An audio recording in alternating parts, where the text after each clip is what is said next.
fine. We get it against a good pass rush. Maybe not a great styles matchup. But based on what you saw last night, based on his age, based on how the league is now, etc., who would want him that he would want to go to and play, right? And that includes the Bucs. What do you think? What do you expect to happen with Tom Brady? I think he's probably done in Tampa. And, I mean, look, we are speculating because only he knows what he wants to do. And truthfully, he may not know yet. But I would not be surprised if he played for a different team besides Tampa next year. I think that's certainly well within the realm of possibility. And so which is that team? Who wants him? Who has the structure to support him? I mean, I did a quick survey this morning. There's 32 teams in the league. About 38 of them have offensive line questions. So it's not like he's going to go somewhere perfect, right? And if you are a team that is set on the line, you're probably pretty good already. So I don't know. I mean, people talk about Las Vegas. They would have to do work there. Would Miami do it, depending on what shakes out with the Tua situation? There are places he could end up going, but ultimately it's up to him. He has complete control over the situation. His contract voids first day of the league year. There's a no franchise, no transition tag, no trade clause in there. So, he'll be a free agent, and the Buccaneers will have no control over the situation. So, he'll be able to do whatever he wants. There's only two teams that I would vote for him to go to, Dan. Yeah. One, the New York Jets. Okay. And I would vote for him to go back to New England for the last hurrah. Huh. Not that would ever happen, but those would be the two teams that I would say, yeah. Those are interesting choices. Jets are interesting because, the Jets were supposed to have a good offensive line this year. Everybody got hurt. So if they get all those guys back healthy, you would think maybe.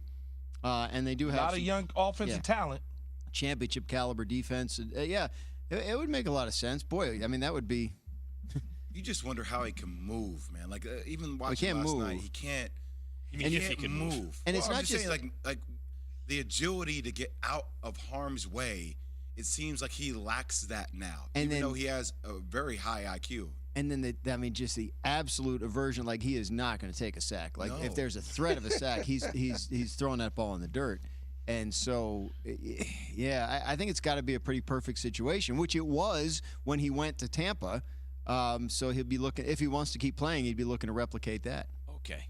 Go to New ready York, to play overreaction. I came in ready. You said we're going to do it, and I was ready, and you were like, we're going to talk about something else. Guys, are we ready to play overreaction? So I'm ready. I'm ready. Is everyone ready to play overreaction? Let's not do an it. Overreaction. The Cowboys are going to the Super Bowl, Dan. Overreaction or not an overreaction? It's an overreaction. Look, the team they're playing next week punches a lot harder than the one they played last night. And it's not that they can't win that game, but they will be underdogs in that game, and deservedly so. The 49ers have won 11 games in a row. They're playing at home.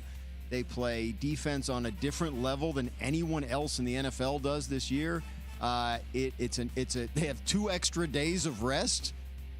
There's a lot going in the 49ers' favor. And if the Cowboys do somehow get past them, then their next game, in which they probably would be favored, is an NFC East game.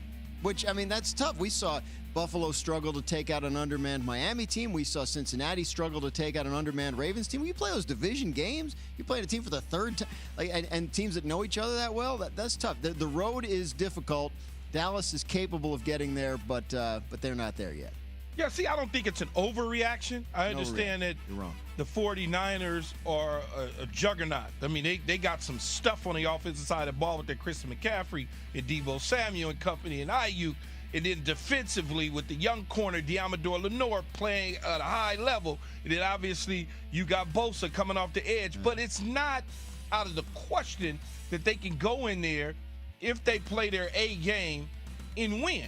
And you're right, Dan, playing a team 3 times when they move on to the next round, if they would have beat the 49ers, would be tough. All right, we're playing overreaction. It's not an overreaction. What? You good? Not an overreaction. I need another cup of coffee. Bear with me, Dan. All right, here we go. The Giants need to re-sign Daniel Jones. Oh, that's not an overreaction. I think they do need to re-sign Daniel Jones. He's clicked with the coaching staff. He had a big year. He stayed healthy. The turnovers are under control. He had the best interception percentage, in terms of the lowest number of percentage of passes intercepted of any quarterback in the league this year. it makes a lot of sense, I think, from both sides for them to get something done with Daniel Jones. And if they do, it would allow them to franchise Saquon Barkley and then to keep the whole thing intact and go out and get some receivers. It's not an overreaction at all, but will they, Dan? Will they re-sign him, or will they screw it up? I think they'd like to. They better re-sign him. I think they'd like, well, but I mean, it takes two to tango, right? Like, what's he going to be asking for? Is there some other team out there that would be willing to pay him more than the Giants? I'm inclined to think no, but what's the number? What's the number, Dan? Well, look, just give me a number. What would be the number? Million? For what? How many years? 4 years. 4 years? Oh gosh, no. He's got to get. That's 25 a year. That's not enough. No, you said 100. No, he's got to be a $40 million guy, right? Yeah, he's over has to 30. be. Like, here's what's crazy. If you can get him for something in the 30s, you got to do that. I said week 4, hey, 3 years, 75, do it now, because you could see it coming, right? Yeah. And Key was like, it's going to cost you 90. I thought, okay, fine, do it. 3 years, 90. Yeah. But the Giants kind of purchased playoff insurance. They're like, wait, let's see what happens when he gets to the big moment. But now this is the flip side of that. You got what you wanted. He showed up huge. Now I think he's right. It's going to cost you like close to 40 a year, probably. I would think so. If you can get it done for less than 40 a year, I think you've got to do it if you're the Giants. If it starts to get in the mid to high 40s, then you got to think about what your other options are. Josh Allen's turnover problem will keep the Bills out of the Super Bowl, Dan. Overreaction or not an overreaction? I think it's an overreaction. I think Josh Allen has thrown in 7 career playoff games. He's thrown 17 touchdowns and 3 interceptions, and 2 of those interceptions came on Sunday. So I know I've watched him this year. He's got an issue with throwing the interceptions in the red zone. I don't understand it. It kind of feels like what I've been saying about Dak for the last couple of weeks. Like, why won't he stop throwing interceptions? This is not him. Last night he didn't throw interceptions. You see how good they can be. I think Josh Allen has more good than bad in the bank here in terms of his performance as a postseason quarterback, and I'm going to bet on the good resurfacing over the bad. Yeah, it's an overreaction for sure. I mean, if you look at his playoff performances since he's been in the league and going to the playoffs, Dan mentioned it. He's 17-3, 17 touchdowns and 3 interceptions. 2 of those came last week. And when you think about it, it's not losing them the games. It's a difference if you're telling me, oh, my God, he threw another pick 6. Oh, my God, he threw another pick 6. I can't believe it. That's not happening. So, I mean, to me, it's like Cincinnati could keep the Bills out of the Super Bowl, and Kansas City could keep the Bills out of the Super Bowl. I think if they don't get there, it's not going to be because Josh Allen gave a game away. That's just my feeling. The only thing that makes you think twice about that is their team relies so heavily upon him to make so many plays that if it comes down to a play here or there, if Joe Burrow or Patrick Mahomes outduels him and he makes a mistake because he has to force the issue, that could maybe not be an overreaction. See, I think that what Jay just said is the key at the end. Yes, you can't say he's just a fantastic player. But just like, hey, they're all good players, but we're comparing them to one another, right? They have a strategic advantage against most teams. They have Josh Allen. But when you're up against Joe Burrow or Patrick Mahomes, a lot of whether or not you win is going to be, can your guy do what the other guy's doing, right? Right, but how'd they get eliminated last year? He did do what Mahomes did. Mahomes just had the ball last. Like, that was, So they changed the rule for him, right, man. And they changed the rule because They didn't change the rule for Mahomes versus Brady. There you go. Right. Yeah.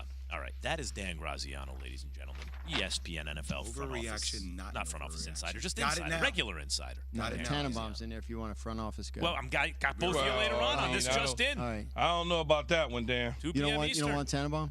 No, because some of the trades that he thinks the team should make. Well, he's creative. You know what we're going to get into, though, guys? What? Lamar Jackson. Did you see this post on IG? I did. Could he really be done in Baltimore? Keyshawn, J. Will, and Max.